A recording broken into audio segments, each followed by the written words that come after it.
السلام علیکم ورحمۃ اللہ وبرکاتہ۔ آپ سب کو جمعہ مبارک۔ آپ سب مجھے دعاؤں میں یاد رکھیے گا۔ جمعہ کی بہت زیادہ فضیلتیں ہیں۔ سب میں پہلی بڑی فضیلت یہ ہے کہ درود شریف پڑھنے کی۔ عصر سے مغرب کے درمیان 101 بار درود شریف پڑھنے سے 80 سال کے گناہ معاف ہوتے ہیں۔ انشاءاللہ ہم روز ہر جمعہ کو پڑھیں گے انشاءاللہ۔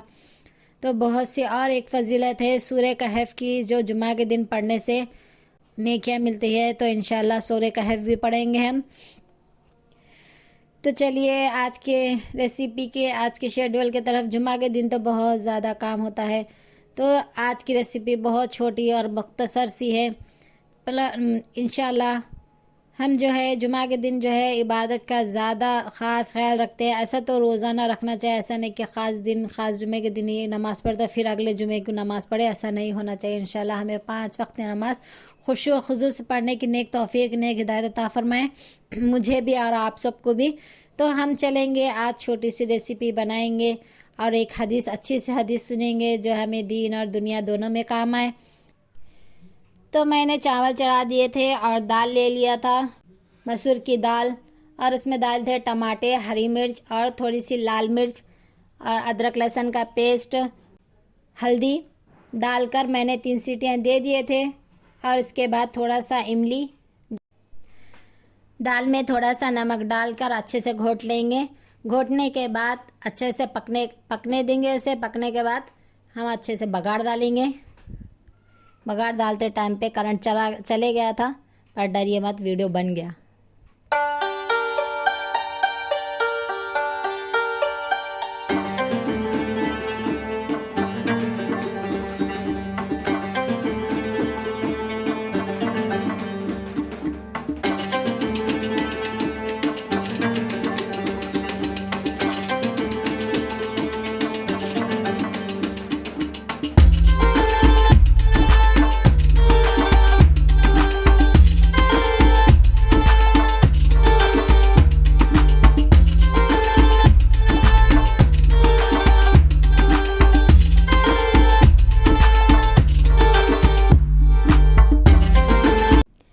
چکن 65 بنانے کے لیے میں نے مسالہ تیار پورا ویڈیو بنایا تھا، پر میں نے ویڈیو آن کرنا بھول گئی۔ میں نے سمجھا وہ ٹارچ جو رہتا ہے نا وہ آن تھا، تو میں سمجھی کہ ویڈیو چل رہا ہے، مطلب وہ بند تھا، تو اسی لیے میں ریکارڈ نہیں کر سکی۔ تو میں ریسیپی بتا دیتی ہوں۔ تو چکن 65 کا ایک پاؤڈر ملتا ہے ریڈی میڈ، آپ لوگ دکان سے لا لیجئے، یا پھر آن لائن بھی ملتا ہے چکن 65 مسالہ کا پاؤڈر۔ اور اس کے علاوہ ہمیں اس میں چکن 65 میں ہمیں ڈالنا ہے تھوڑی سی لال مرچ، تھوڑا سا، اور اگر آپ ہری مرچ کھاتے ہیں تو باریک کاٹ کر ڈال دیجئے، دھنیا اور پودینہ اور ہلدی، ادرک لہسن ڈال کر تھوڑا سا نمک ڈال کر اچھے سے مکس کر لیجئے، اور اسے کم سے کم 15 سے 20 منٹ فریج میں رکھ لیجئے، تاکہ سارا مسالہ اچھے سے اس میں مکس ہو جائے، اچھے سے وہ کرسپی ہو تلتے ٹائم پہ۔ تو ہم آگے دیکھتے رہیے۔ بسم اللہ الرحمن الرحیم۔ خوف و خشیت اور فکر آخرت کے لحاظ سے رسول اللہ صلی اللہ علیہ وسلم اور صحابہ اکرام رضی اللہ تعالیٰ عنہ کا حال۔ ذیل میں چند حدیث وہ درج کی جا رہی ہے جن سے معلوم ہوگا کہ خوف خدا اور فکر آخرت کے لحاظ سے خود رسول اللہ صلی اللہ علیہ وسلم اور آپ کے تربیت یافتہ صحابہ اکرام کا حال کیا تھا، اور ان کی زندگی پر اس کے کیا اثرات پڑے تھے۔ تو یہ حدیث بہت بڑی ہے، تو انشاءاللہ ہم تھوڑا تھوڑا کر کے سنیں گے اور پوری حدیث سنیں گے انشاءاللہ۔ تو پہلے ہم اسٹارٹ کرتے ہیں۔ ترجمہ ہے۔ حضرت جابر رضی اللہ تعالیٰ عنہ سے روایت ہے کہ رسول اللہ صلی اللہ علیہ وسلم نے فرمایا، تم میں سے کسی کا عمل اس کو جنت میں نہ لے جا سکے گا اور نہ دوزخ سے بچا سکے گا، اور میرا بھی یہی حال ہے، مگر اللہ کے رحم اور اس کے کرم سے۔ یہ حدیث صحیح مسلم میں ہے۔ تشریح۔ رسول اللہ صلی اللہ علیہ وسلم کا یہ ارشاد کہ میں بھی اپنے عمل اور اپنی عبادت سے نہیں بلکہ اللہ تعالیٰ کے رحم و کرم ہی سے جنت میں جا سکوں گا، آپ کے دل کی خوف و خشیت کی کیفیت کا اندازہ کرنے کے لیے کافی ہے۔ تو آگے ہے ترجمہ۔ حضرت عائشہ صدیقہ رضی اللہ تعالیٰ عنہ سے روایت ہے کہ رسول اللہ صلی اللہ علیہ وسلم کا حال یہ تھا کہ جب ہوا زیادہ تیز چلتی تو آپ کی زبان پر دعا جاری ہو جاتی، اللہم انی اسألک، اے میرے اللہ میں تجھ سے سوال کرتا ہوں اس ہوا کی بھلائی کا اور اس میں جو کچھ ہے اس کی بھلائی کا، اور جس مقصد کے لیے یہ بھیجی گئی ہے اس کی بھلائی کا، اور میں تجھ سے پناہ مانگتا ہوں اس کے شر سے اور اس میں جو کچھ ہے اس کے شر سے، اور جس مقصد کے لیے یہ بھیجی گئی ہے اس کے شر سے۔ اور جب آسمان پر ابر آتا تو آپ کا رنگ بدل جاتا۔ حضرت کی یہ حالت ہوتی کہ کبھی باہر آتے، کبھی اندر جاتے، کبھی آگے آتے، کبھی پیچھے ہٹتے۔ پھر جب بارش ہو جاتی اور خیریت سے گزر جاتی تو یہ کیفیت آپ سے دور ہو جاتی۔ حضرت عائشہ رضی اللہ تعالیٰ عنہ نے عائشہ صدیقہ نے آپ کی اس حالت اور واردات کو سمجھ لیا اور آپ سے پوچھا کہ تیز ہوا کو اور ابر کو دیکھ کر حضور صلی اللہ علیہ وسلم کی یہ کیفیت کیوں ہو جاتی ہے؟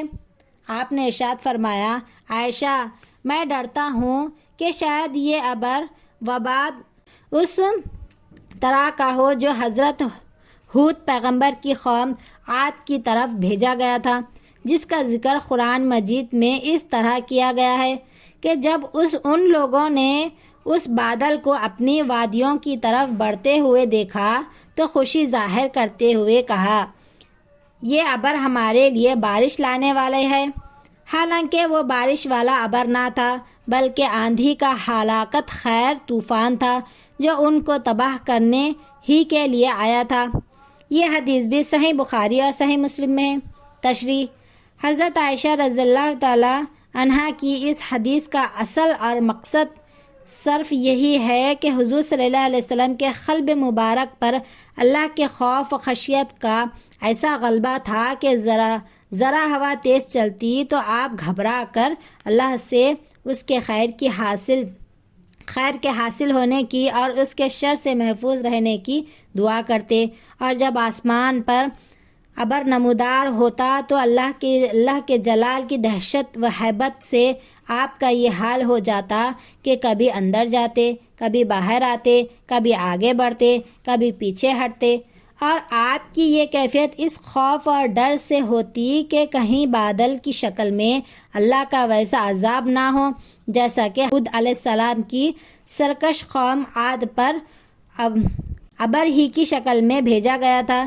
جیسے اپنے علاقے کی طرف بڑھتا ہوا دیکھ کر نادانی سے وہ خوش ہوئے تھے اور انہوں نے اس کو برحمت سمجھتے، حالانکہ وہ عذاب کی آندھی تھی۔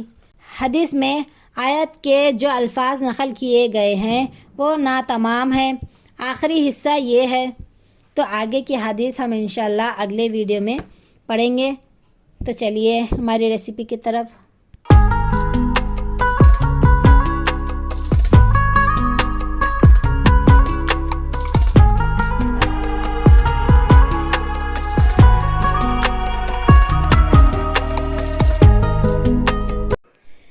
اور ایک ریسیپی بنا رہی ہوں میں۔ یہ ریسیپی ہے چکن مسالہ، جو چکن 65 بنائی تھی میں اسی کا مسالہ چکن 65 بنا رہی ہوں۔ تو چھوٹی سی سمپل سی ریسیپی آپ دیکھ لیجئے اب میں کیسا بنا رہی ہوں، اور اس ریسیپی کو آپ فالو کیجئے اور جھٹ پٹ بن جاتا ہے مسالہ ریسیپی۔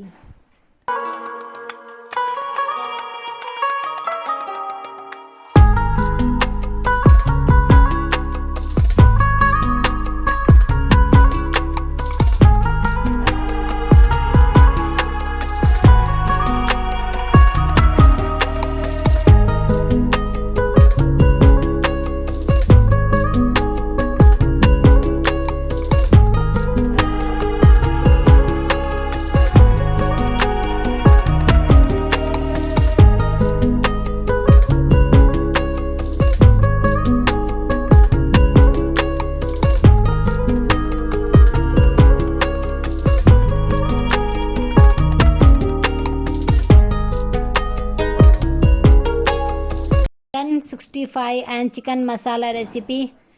یہ ریسیپی اگر آپ کو پسند آئی ہے تو لائک کرنا مت بھولیے. لائک، شیئر اینڈ سبسکرائب کریے. پھر ملیں گے اگلی ویڈیو میں اگلے ریسیپی کے ساتھ. اللہ حافظ.